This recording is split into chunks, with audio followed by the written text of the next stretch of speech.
আমি তো হাজী মোহাম্মদ মোহাসের মতো হতে পারবো না, অত বড় বড় মহলের মানুষ ওনারা ছিলেন। যাই হোক, আমার সম্পদ খুব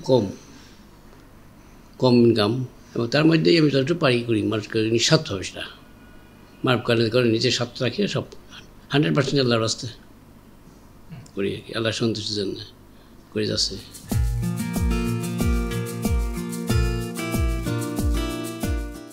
এটা ঠিক আছে। আমি গরিব মিসকিন, ফকির মিসকিন, রাজের বাচ্চার সঙ্গে কথাবার্তা বলি একই টাইপের। কারণ ভেদ নাই।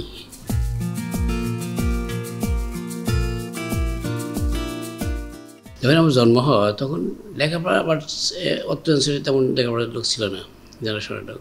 আমার চাচাতো ভাই তৎকালীন সবাই ম্যাট্রিক পাস করে ক্যালকাটা রাইটার্স বিল্ডিং চাকরি করতেন।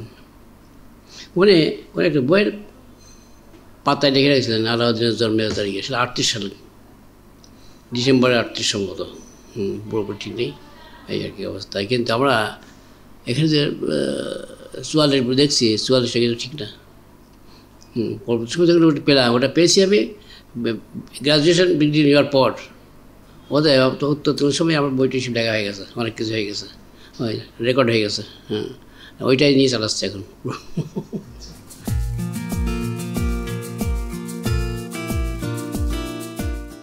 আর বাবা ওই মাঠের দেখাশোনা করতো, জমি ছিল বেশ, ওই দেখাশোনা করতো, লোকজন নিয়ে কাজ করতো, ওইসব করতেন আর কি। পরবর্তী সময় আমার বড় চাচা সাঁদের বিশ্বাস, উনি আমার দেওয়ান দান করে বেড়াতেন বিভিন্ন জায়গায়, মানুষের জন্য, মানুষের কোনো বিপদ হইলে যেতেন, আর বাবাও যেতেন মাঝে মধ্যে, সেগুলো আমি দেখতাম, অবলোকন করতাম। আর আমাদের বাড়িতে বহুত মেহমান আসতো, দূর দূরান্ত থেকে আসতো লোকজন, থাকবে যাদের বিশ্বের বাড়িতে থাকবো।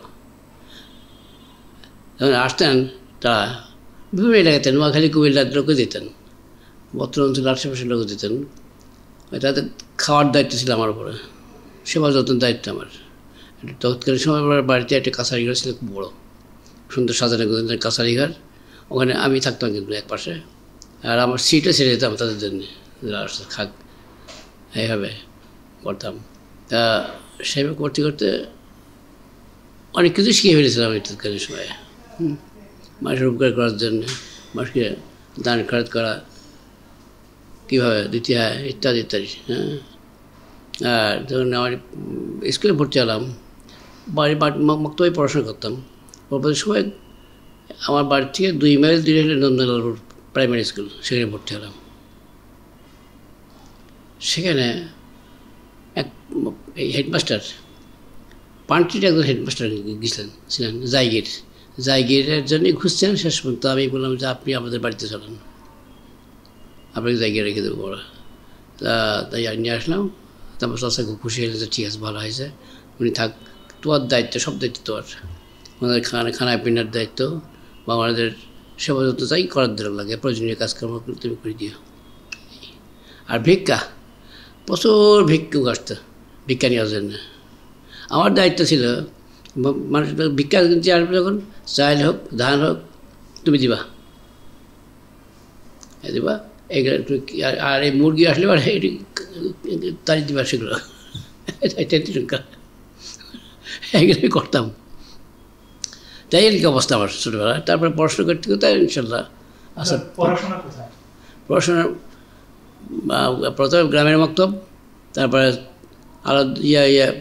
নন্দলালপুর প্রাইমারি স্কুল, সেখানে পরবর্তী সময় কুমারখালী হাই স্কুল, তারপরে যশোর গ্রাজুয়েশন ডিগ্রি ওখান থেকে গিয়ে তারপরে আমি কুষ্টিয়া গভর্নমেন্ট কলেজে পড়াশোনা করেছি, ওখান থেকে গ্রাজুয়েশন ডিগ্রি নিয়েছি, নিয়ে তারপরে আর সিএ পড়ছি আমি শাহবন্ধের কোম্পানিতে। তাই তারপরে ব্যবসাতে ঢুকে গেছি, ইনকাম ট্যাক্স প্র্যাকটিস শুরু করেছি। তারপর অ্যান্ড আস্তে আস্তে শিল্পপতি হয়ে গেছি। ছোটোখাটো শিল্পপতি, খুব বড় কিছু না।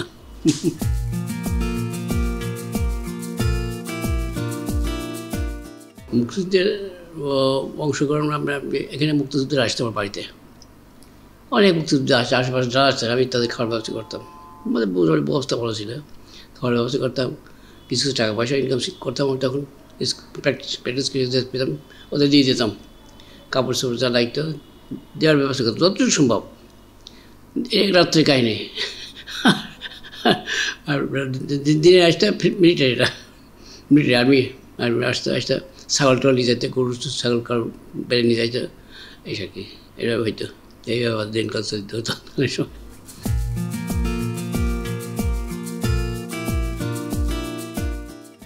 ফ্রেশ গুডস, রোজ আমদানি করতো, সুইজারল্যান্ডের রোজ তৈরি করতো, আমরা আমদানি করতাম। যাই হোক, রোষের ওষুধ আমরা লাইসেন্স পেলাম, তা ওই মাল আসতো, আমরা ইম্পোর্ট করে নিয়ে আসতাম। নিয়ে আসার পরে তারপরে এটা বিক্রি করতাম। পরবর্তী সময় আমি ওদেরকে বললাম যে তোমাদের তো ওষুধের অনেক দাম, আমাদের গরিব মানুষ বসবাস করে বাংলাদেশ, তাকে ফ্যাক্টরি করার অনুরোধ করলাম, তুমি একটা ফ্যাক্টরি করো, আমরা তাহলে উপকৃত হবো। এবারে তোমাদের দেশটা ছোটো দেশ, মাত্র 12 কোটি 15 কোটি লোক, এই জন্য একটা সম্ভব হয় না, আমাদের পক্ষে সম্ভব হয়। তুমি যদি ইনভেস্ট করতে পারো, আমাদের টেকনোলজি দেবো, যত প্রকার সাহায্য করার দরকার করবো, তাই করেন। আমি সেভাবে নিলাম, ওর দায়িত্ব নিলাম যে আপনি আমার ফ্যাক্টরি করেন, টাকা পয়সা দেওয়া লাগে আমরা কিনছি, কিন্তু টেকনোলজিটা আপনাদের দিতে হবে। তাদের একটা দিলা, হোতাবের নাম করে একজন লোককে দিল, হোতাবিয়া, ক্লাস 8 পাস, কিন্তু 7টা ফ্যাক্টরি করছে সুইজারল্যান্ডে। আমাকে এখানে ডিপুটেশন দিয়ে দিল, তুমি এটা একটা ফ্যাক্টরি করে দাও, একটা সুন্দর ফ্যাক্টরি করবা, যেখানে আমাদের রসদ ওষুধ তৈরি হবে, এখানে আমরা এখান থেকে নিয়ে মাল অত্র অঞ্চলে সাপ্লাই দেবো। সেভাবে সেই পর্যায়ে হয়েছিল। সেই মানে আপনার নিয়ম নীতি মেনে সুন্দরভাবে একটা ফ্যাক্টরি তৈরি করে দিলেন। টাকা পয়সা আমরা দিলাম, তারপরে আস্তে আস্তে আমাদের নিজস্ব প্রোডাক্ট শুরু হইল এখান থেকে।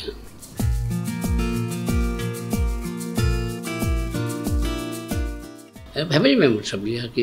আমি আমার ভাইরা গাজী হালিমুজ্জামান, এই দুইজনই ওরা এখানে আসি। আগে ছিল রোষের এমডিতে ছিল এখানে, রোষের জাহিদ সাহেব, তেমনি পরবর্তী সময় নিজে ফ্যাক্টরি করছেন। এসে গেছিলেন এখানে পুরোপুরি আমরাই। আমার ওয়াইফ আছে, সে factory chairman, health care chairman, আমি ম্যানেজিং ডাইরেক্টর। আর হালিমুজ্জামান হইলা আমার ছোটো খালির হাজব্যান্ড, মানে পারিবারিক আর কি। সে হইল ডিএমডি, সিও।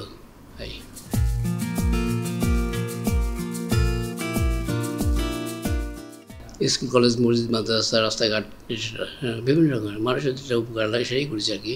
তা ছোটো আকারে হোক, বড় বড় সাহায্য করেছি, হেল্প করেছি, সব জায়গায় কিছু কিছু আমার আছে, অবদান আছে।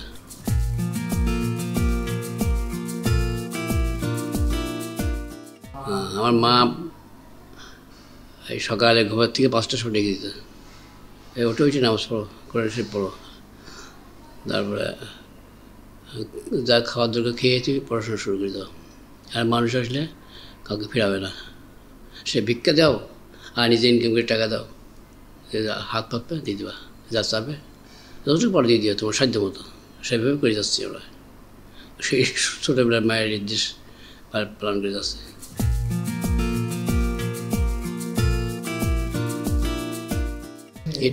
এটা ইতিহাস আছে। এখানে নিঃস্বার্থভাবে কাজ করছি আমি, আল্লাহর উপর ভরসা রেখে আমার কল্যাণ, মানুষের যেটা উপকার লাগবে সেটাই আমি করার চেষ্টা করছি। এটা করেছি নিজের এলাকায় শুধু না, পার্শ্ববর্তী গ্রাম অঞ্চলে করেছি, পার্শ্ববর্তী জেলাতে করে দিয়েছি, তাদের করেছি, হেল্প করেছি। এইভাবে করতে করতে শতাধিক হয়, তার 200-এর বেশি হতে পারে, আমি আর হিসাব নেই এরকম।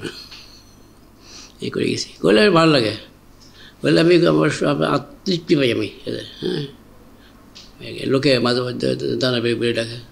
এই কিছুক্ষণ আগে এক মাদ্রাসার প্রিন্সিপাল জিজ্ঞেস করলাম যে আপনার ছাত্র কতজন আছে, হাফেজ তৈরি, আমার 4-5টা হাফেজ মাদ্রাসা আছে, আম কি ছেলেরা খেয়েছে? আম তো উঠেছে, হিমসাগর সকালে আমি খেয়েছি, ছেলেরা খেয়েছে নাকি? স্যার আপনি গত সপ্তাহে আসছিলেন, 1 ঝুড়ি আম কিনে দিয়েছিলেন, খুব সুন্দর আম, ওইটা খেয়েছিলাম, তারপরে আর আমটাকে আসে নাই। এখন টেলিফোনে বলে দিলাম, 2 ঝুড়ি আম পাড়া দাও, আর দুধ, আম দুধ খাও, বুঝতে পারলাম হাফেজ সব আছে। তো এইভাবেই করি আমি আর কি, যখন যেটা মনে চায় দিদি করি।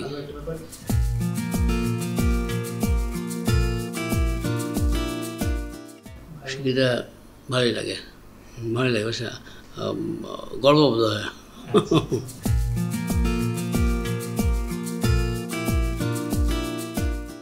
ওরা ওই আপনি যেভাবে আসছেন আমার কাছে উনিও আসলেন ওইভাবেই।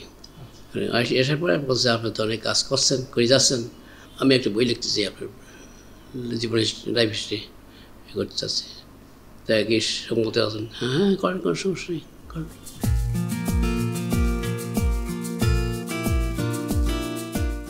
এটা করেছিলাম যে এটা নীতিমালার মাধ্যমে কিছু করা উচিত, সব রকমের কাজ যেগুলো আছে দেশে বিদেশে লেখাপড়া করার জন্য, বা নিজের এলাকায় কোথায় কোথায় শিক্ষার অভাব রয়েছে সেটা দেখি। তারপরে মেয়েদের শিক্ষার ব্যাপারটা বেশি তৈরি করা হয় এটা দিয়ে, এইরকম।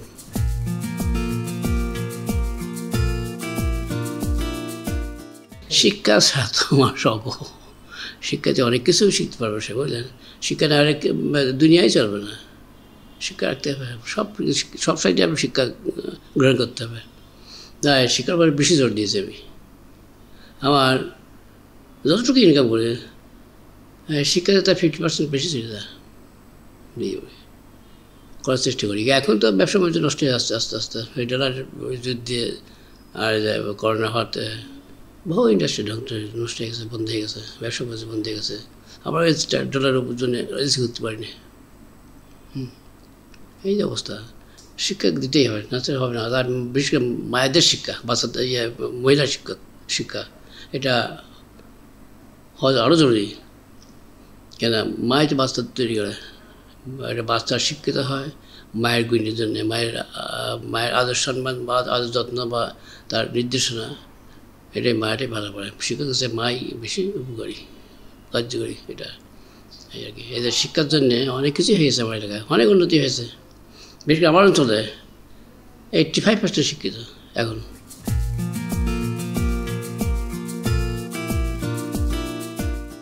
ভাবনা আমার আগের থেকেই, আমাদের ওখানে কোনো ডাক্তার ছিল না, ওষুধ পাওয়া যেত না, গ্রাম পাওয়া যাওয়া পাড়াগা, কোনো কিছুই পাওয়া যেত না।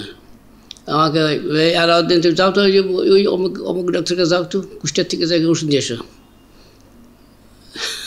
যেতাম কুষ্টিয়া, কোন ডাক্তারকে যাবো, কোন একটা ডাক্তারকে নিয়ে আসলাম, পদ ডাক্তার বা অন্য ডাক্তার নিয়ে আসলাম, চিকিৎসা দিয়ে। এরকম সপ্তাহে আমাকে 2-3 বার যেতে হবে কুষ্টিয়া, কুমারখালী। শেষ আবার হোমিওপ্যাথি একবার চাঁদালি নাম করে ডাক্তার ছিলেন, মারা গেছে, তার ছেলেরা আছে কুষ্টিয়াতে, তার সঙ্গে আমরা খাতে যা কুষ্টিয়া কলেজে পড়তে যেতাম, ওই যে বসতাম। চাষার নামের সঙ্গে তার মিল আছে, এই জন্য ভালো। আর হোমিওপ্যাথিক ওষুধ আমি নিয়ে আসতাম, এইসব দিতাম বিগত ফ্রি। আমি শেষ বড় ডাক্তার হয়ে গেছিলাম তো হোমিওপ্যাথির, বুঝলেন? এই আর কি অবস্থা। তারপর তো মনে করলাম যে আমাদের গ্রামে একটা হসপিটাল করা দরকার, যাতে গরিব মানুষ সাহায্য পায়, সহযোগিতা পায়, তাই করেছি মায়ের নামে। কিন্তু দুঃখের বিষয়, ভালো ডাক্তার গ্রামে যায় না, পাওয়া যায় না। বহু চেষ্টা করতেছে, ভালো ডাক্তার গ্রামে যেতে চায় না। টাকা নিবা কত, তুমি বেতন দিচ্ছি, তুমি আসবে না কেন, আসো। শহরে লোক আসে করতে, গ্রামের লোক শহরে ঘর বাড়ি জমা বিক্রি করে আসে, এসে তারপর চিকিৎসা করতে তোমার টাকা পয়সা নাও। এটা হবে না, তুমি বাদ দাও, গ্রামে আসো, চিকিৎসা করো গ্রামে। এই যে এখন লক্ষ লক্ষ লোক চলে আছে ইন্ডিয়াতে, ভারতীয় ট্রিটমেন্ট পাচ্ছে না বাংলাদেশে, ডাক্তারের আচরণ ভালো না। দ্বিতীয়ত আপনার করার সময় এই কিছুদিন আগেই একটা রিসেন্ট এটা ঘটনা, গছটা সব চিকিৎসা সেরে দিয়েছে, তারপর আবার ফান্ডার অপারেশন করে বের করছে, এই রিসেন্টলি ঘটনা, তাই না? এই যদি হয় কী করে পেশেন্টটাকে পাবে, বিশ্বাস পাবে ডাক্তারদের।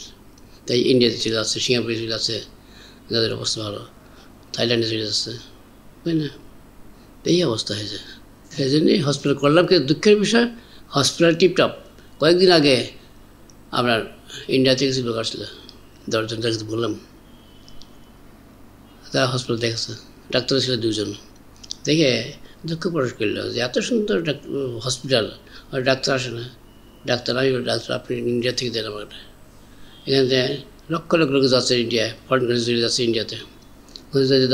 2টা বা 5টা বা 10টা ডাক্তার আমরা নিয়ে এসে বসাতে পারি, অনেক সেভ হবে। আমি গভর্নমেন্টকে এটা লিখবো, তাদেরকে ডাক্তার আসার অনুমতি দেওয়া হোক ভারত থেকে বা অন্য দেশ থেকে। আমার মনে হবে, কিন্তু একটু খাটতে হবে, গণ্ডগোল বাদ।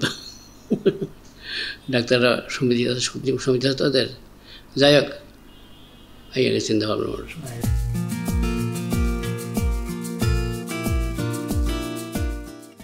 মানব কল্যাণে যে কাজ লাগে সাধারণত খাদ্য বস্ত্র চিকিৎসা, এগুলো প্রথম। শিক্ষা, খাদ্য বস্ত্র চিকিৎসা, প্রথম শিক্ষা, খাদ্য, শিক্ষা, বস্ত্র, চিকিৎসা, এটা সবার আগে, তারপর অন্য কাজ। এই জন্য সবগুলোই আমি করে দিয়েছি, আমি যতটুকু পারছি সাহায্য করেছি। কৃষকদের টিউবওয়েল করে দিয়েছি, সারা টিউবওয়েল করে দিয়েছি, পানি গাছের টিউবওয়েল, সারা টিউবওয়েল, পাতকুয়া বা পাতকুয়া, ঠিক আছে, টিউবওয়েল, সেগুলো আমি অনেক করে দিয়েছি বিভিন্ন এলাকায়।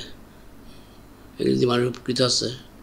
আর এই পয়সা কিন্তু খুব বেশি লাগে তা না, অল্প পয়সাতেই কাজ। এক টিউবওয়েলের দাম কত, 2000 টাকা, বড় কিছু না।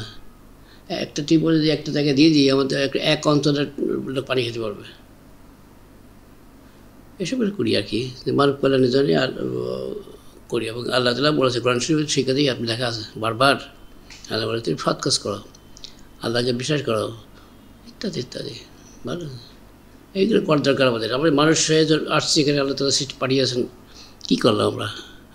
আমাদের 80 বছর বয়স হয়ে গেল, 80-82 বছর, কী নিয়ে যাবো সেখানে?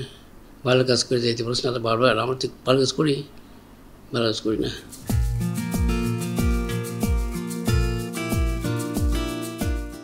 মানে সুন্দর একটা দেশ, মুজিবুর রহমান দেশ ছিল না, আমি ঠিক তাই অনুরূপ। মানব কল্যাণের কাজ করে দেওয়া, দেশকে উন্নতি করা, ঘুষ সুদ থাকবে না, দেশের থেকে তুলে দিতে হবে, মুক্ত করতে হবে, এসব করতে হবে। সুশিক্ষা শিক্ষিত করতে হবে। শিক্ষিত মানুষ অশিক্ষিতের মধ্যে কাজ করে এখন, এরকম বহু আছে, বহু নিদর্শন আছে।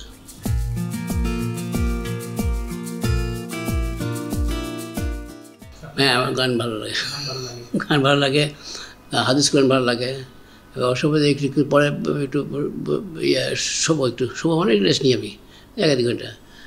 আমার লোক আছে, একটু ওয়াজ লাগাও, বা একটা ভালো একটা গজল টজল দাও, দেখ শুনি একটু, বা কোরআন শরীফ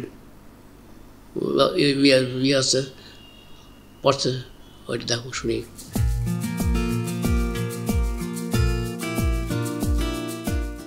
গান মানে ডুগি তবলা নিয়ে গান গাওয়া, এটা তো আমার ভালো লাগে না।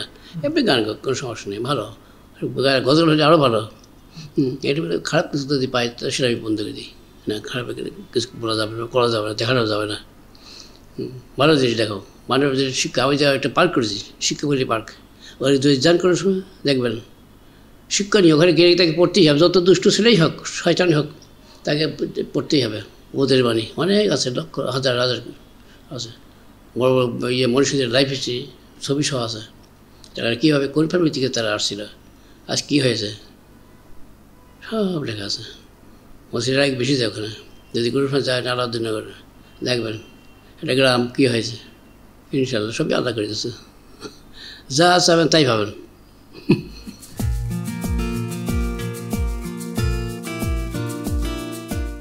আমার পরামর্শ, তুমি নিজেকে তৈরি করতে হবে, এস্টাবলিশ করো, নিজেকে আগে উপযুক্তভাবে তৈরি করো। অর্থের পিছিয়ে তোমার ঢোকা লাগবে না, দৌড়াবে অর্থই তোমার পিছিয়ে করবে, এটা আমার মূল মন্ত্র। আর সততার মধ্যে থাকো, সৎ হও, তারপরে নিজেকে উপযুক্ত করে গড়ে তোলো, তাহলে তোমার সমস্যা হবে, অর্থের অভাব হবে না। উদ্যোগী হতে হবে, চিন্তাশীল হতে হবে, সৎ পথে কাজ করতে হবে, ব্যয় করতে হবে সৎ পথেও, তাহলে তোমার সমস্যা নেই। গান, ইসলামিক গজল খারাপ না, ভালো গান, সবই ভালো। গান তো, গান বা কবিতা, রবীন্দ্রসঙ্গীতের কবিতাগুলো আছে অনেক সুন্দর, অনেক কথাই সেখানে আছে, আধ্যাত্মিক অনাধ্যাত্মিক সবই আছে, তাই না? ওই গান খারাপ না।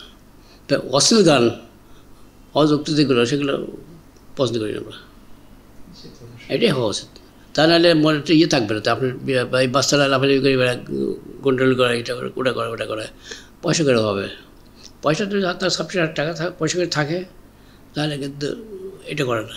আগে সৎ হবে, আপনাকে সৎ হতে হবে। আমার কথার মধ্যে হয়ে গেছে কিন্তু সেটা, তাকে হতে হবে, আপনাকে উপযুক্তভাবে নিজেকে তৈরি করতে হবে। আপনি শিক্ষিত হন বা অশিক্ষিত হন, সে বুদ্ধি খাটায় কাজ করতে হবে, আপনাকে চিন্তা করে কাজ করতে হবে, কোনটাতে আমি লাভ হবে এবং কোনটাতে আমার ক্ষতি হবে, সেটা তো আপনি সবাই জানেন, এটা বোঝা লাগবে না। এর জন্যে খুব বেশি শিক্ষিত হলে, শিক্ষিত হতে ভালো, তবে বেশি শিক্ষিত না হলে পারবে, পান বিড়ি দোকানদার তারা তো লাখপতি আছে না, কাপড় বিক্রি করছে, লেখাপড়াই জানে না, কোটিপতি আছে কী করে? ওদের এর থেকে আপনি সৎ হন এবং সৎ পথ চলেন, দেখবেন আল্লাহ তাহলে এমনি রোজার বরকত দিয়ে দেবে, হয়ে যাবে ইনশাল্লাহ। বড়ো কিছু করতে হলে ইঞ্জিনিয়ারিং বা অন্যান্য সেটা করতে হলে বড়ো কিছু করতে হবে, সেগুলো অবশ্যই অনেক বড়ো। সেগুলো শিক্ষিত করতে হবে, বিদেশে যে জ্ঞান অর্জন করতে হবে, ট্রেনিং নিতে হবে, অনেক কিছু করা লাগে। অতএব সাধারণভাবে বেঁচে থাকার জন্যে আপনাকে সততার মধ্যে চলেন, কাজ হয়ে যাবে। নিঃস্বার্থ হতে হবে, সত্যবাদী হতে হবে এবং দান খরচ করতে হবে। আল্লাহর সন্তুষ্টির জন্য আপনার কাজ করে যেতে হবে। গরিব মিসকিন যারা পার্শ্ববর্তী লোকজন আছে, আত্মীয় স্বজন, তাদেরকে দেখতে হবে। এই কাজগুলো আমার করা লাগবে। তাহলে আল্লাহ তো দেন, আল্লাহ থেকেই চলে আসবে, পয়সা দিয়ে দেবে। কুলিল্লাহ মালিকাল মুলকে মুলকে মান্তাসা তাও যে মুলকে মান্তাসা তো যেমন তার তুতুল্লাহ মান্তাসা বেজাল খারিনা কালা করলে শাইন কাদের তুলিজুল লাইলে ফিল নাহারা তুলিল নাহারা ফিল লাইলে তুকরিজুল হাইয়া মিনাল মায়াতে তুকরিজুল মায়াতুল হায়ে ও তার যোগ মন্ত্রের গাড়ি হিসাব অভ্যন্তর সম্পদ দেওয়ার আল্লাহ তাআলা আপনাকে দেবে। এই